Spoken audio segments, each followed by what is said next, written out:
Topic पढ़ रहे हैं हम लोग आर्किमिडीज प्रिंसिपल। स्कूल में क्या चल रहा है तुम्हारे?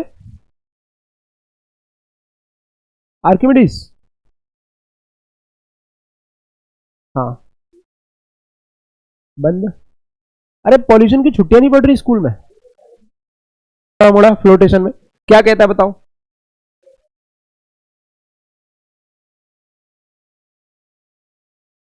हाँ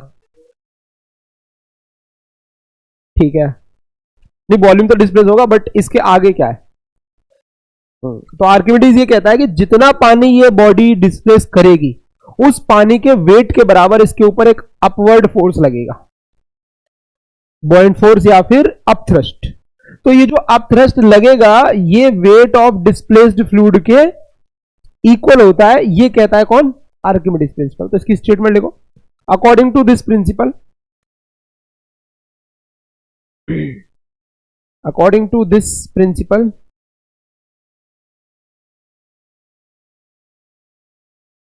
a body submerged in a liquid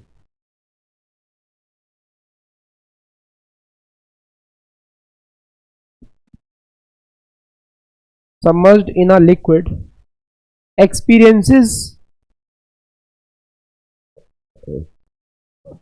an upthrust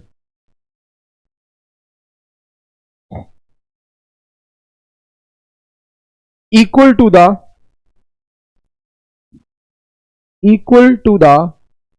weight of displaced fluid।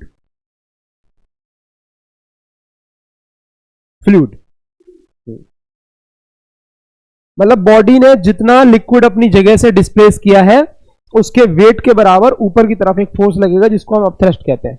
तो ये जो अपथ्रस्ट है इसका वैल्यू किसके इक्वल होगा? वेट ऑफ, बोलो, वेट ऑफ डिस्प्लेस्ड फ्लूइड। तो जितना भी इसने फ्लूइड अपनी जगह से हटाया होगा उसके वेट के बराबर। वेट का फॉर्मूला क्या होता है? मास इंटू जी होता है। तो वॉल्यूम जो इसने हटाया इंटू में डेंसिटी, ये हो गया मास इंटू में जी। अब यहां वॉल्यूम कौन सा आएगा? जो अंदर है। कौन सा वॉल्यूम आएगा? जो लिक्विड के अंदर है। और रो कौन सा वाला आएगा? पानी की डेंसिटी यानी लिक्विड की डेंसिटी आएगी, रो एल।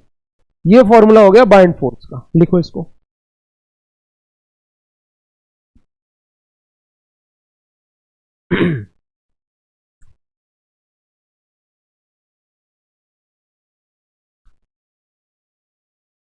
ये एक बॉडी इस पे फ्लोट कर रही है, ठीक है?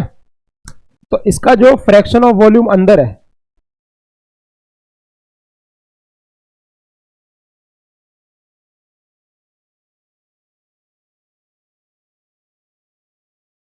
वो हो जाएगा 2/3। ये दे रखा है आपको, गिवन है, ठीक है? और इसमें आपको दे रखी है बॉडी की जो डेंसिटी है वो है 1.2 ग्राम पर सीसी। ग्राम पर सीसी समझते हो? ग्राम पर क्यूबिक सेंटीमीटर, ठीक है? अब आपसे मैं पूछ रहा हूं कि लिक्विड की जो डेंसिटी है वो कितनी है, बताओ जरा। मैं कॉल अटेंड कर लूं।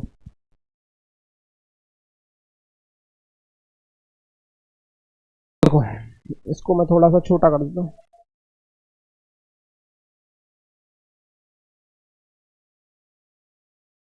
हाँ वो यूज करेंगे। देखो इसमें सबसे पहले तो ये कॉन्सेप्ट लगाओ ना, बॉडी फ्लोट कर रही है। अगर फ्लोट कर रही है इसका मतलब क्या? अब थ्रस्ट की वैल्यू जो है वो हमारे बॉडी के वेट के इक्वल है। अगर इक्वल है तभी फ्लोट करेगी। अच्छा, जो बाइंड फोर्स है उसका फॉर्मूला क्या होता है? V in into rho liquid into में जी। ये क्या होता है? V rho g, volume into density mass हो जाएगा। देखो वी इन मुझे दे रखा है 2/3 है, यानी टोटल वॉल्यूम अगर वी है तो उसका 2/3 अंदर है। तो यहां पे लिखूंगा 2/3 ऑफ, और rho L into g is equal to V rho g. तो देखो वी जी से वी जी खत्म। तो रो एल तो मुझे निकालना है, रो मुझे दे रखा है इंटू 3/2 हो जाएगा। तो रो कितना दिया? 1.2 इंटू 3/2 हो जाएगा। अब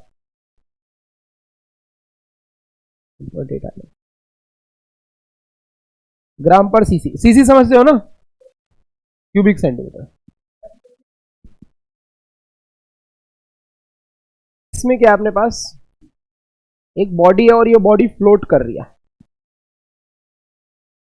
और इसमें बॉडी की जो डेंसिटी है वो आपको दी हुई है 0.8 ग्राम पर सीसी। लिक्विड की डेंसिटी आपको दी हुई है 0.9 ग्राम पर सीसी। ठीक है भाई, आपसे पूछा है फ्रैक्शन ऑफ वॉल्यूम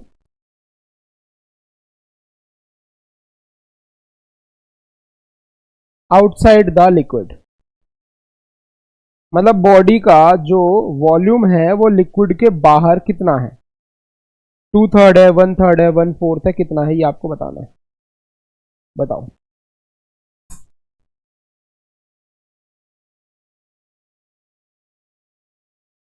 नहीं, फ्रैक्शन ऐसे ही रहेगा, नंबर नॉर्मल।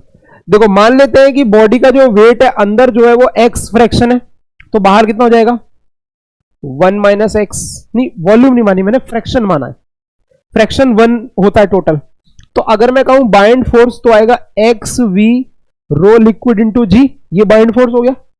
और बाहर टोटल वेट कितना है वो तो है वी रो जी, यहां पर रो लिक्विड का है, यहां पर रो बॉडी का है, सॉलिड का है। ठीक है, वीजी वीजी तो कट जाएगा, तो अपनी एक्स की वैल्यू आ जाएगी density of body upon density of liquid. Density of body कितना है 0.9 और ये आ जाएगा 0.8 है और 0.9 है, तो फ्रैक्शन आ गया 8/।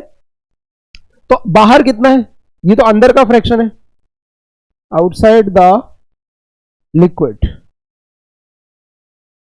1 माइनस एक्स यानी 1 माइनस 8/9, तो 1/9 फ्रैक्शन बॉडी का बाहर है और 8/9 फ्रैक्शन अंदर है। लिखो, इस प्रकार से कह रहा है कि ये हमारा एक कंटेनर है, इसमें पानी भरा हुआ है ना, यहाँ पे दो अलग अलग लिक्विड है, इमिसिबल है। ये क्यूब का 6 है और ये क्यूब का 4 है। तो भाई जितना वॉल्यूम इस वाले पानी में है उतना वेट वो लगाएगा, जितना वॉल्यूम इस वाले पानी में वो ये वाला लगाएगा, तो वेट तो सेम ही रहेगा भाई। 10 का क्यूब ये हो गई volume, volume into density of body into में जी, सही है, इज इक्वल टू इसका अप थ्रस्ट और इसका अप थ्रस्ट दोनों ऐड हो जाएंगे, b1 प्लस b2। तो b1 क्या होगा 4 इंटू 10 का स्क्वायर इंटू में डेंसिटी ऑफ ये जो भी नीचे वाला कितना है, ओके। तो अभी मैं उसको रखूंगा 1, तो रो 1 मेरे को दे रखा है 0.4, रो 2 दे रखा है 0.6, और फिर प्लस इंटू में जी है प्लस 6 इंटू 10 की पावर 2 रो 2 इंटू जी, सही है। अब समझना वो जो 0.4 0.6 दिया वो क्या है, वो डेंसिटी नहीं है, वो स्पेसिफिक ग्रेविटी है, मतलब डेंसिटी ऑफ वाटर से डिवाइड करके, जो रो 1 है इसको डेंसिटी ऑफ वाटर से डिवाइड करूंगा मैं, तब ये 0.4 आ रहा है। ठीक है, तो इसको हम लोग कैसे सॉल्व करेंगे, हम लोग डेंसिटी ऑफ वाटर से दोनों तरफ डिवाइड कर देंगे, ऐसे रो डब्ल्यू। ठीक है, तो ये मेरा हो गया 0.4, ये मेरा हो गया 0.6, जी से तो कॉमन लेके उड़ा देंगे। निकालना क्या वैसे उसमें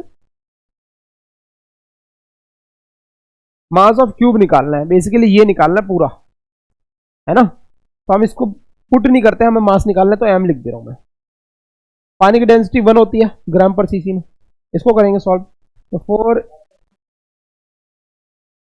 जी तो कॉमन लेकर उड़ा दिया ना, ये कट गया, 4 10 की पावर 2 कॉमन ले लिया तो 4 + 6 आ गया, और ये पॉइंट कितना था ये 4 और 0.6, 10 की पावर 2 मैंने कॉमन लिया है, तो यहाँ पे आएगा 4 इंटू 0.4 और यहाँ पर आएगा 6 इंटू 0.6, तो 16 और 36, तो ऐसे हो जाएगा 1.6 प्लस 3.6 इंटू 10 की पावर 2 ग्राम, क्योंकि मैंने सब कुछ ग्राम पर सीसी में रखा है तो ग्राम में आंसर आएगा। तो कितना आएगा आंसर 5.2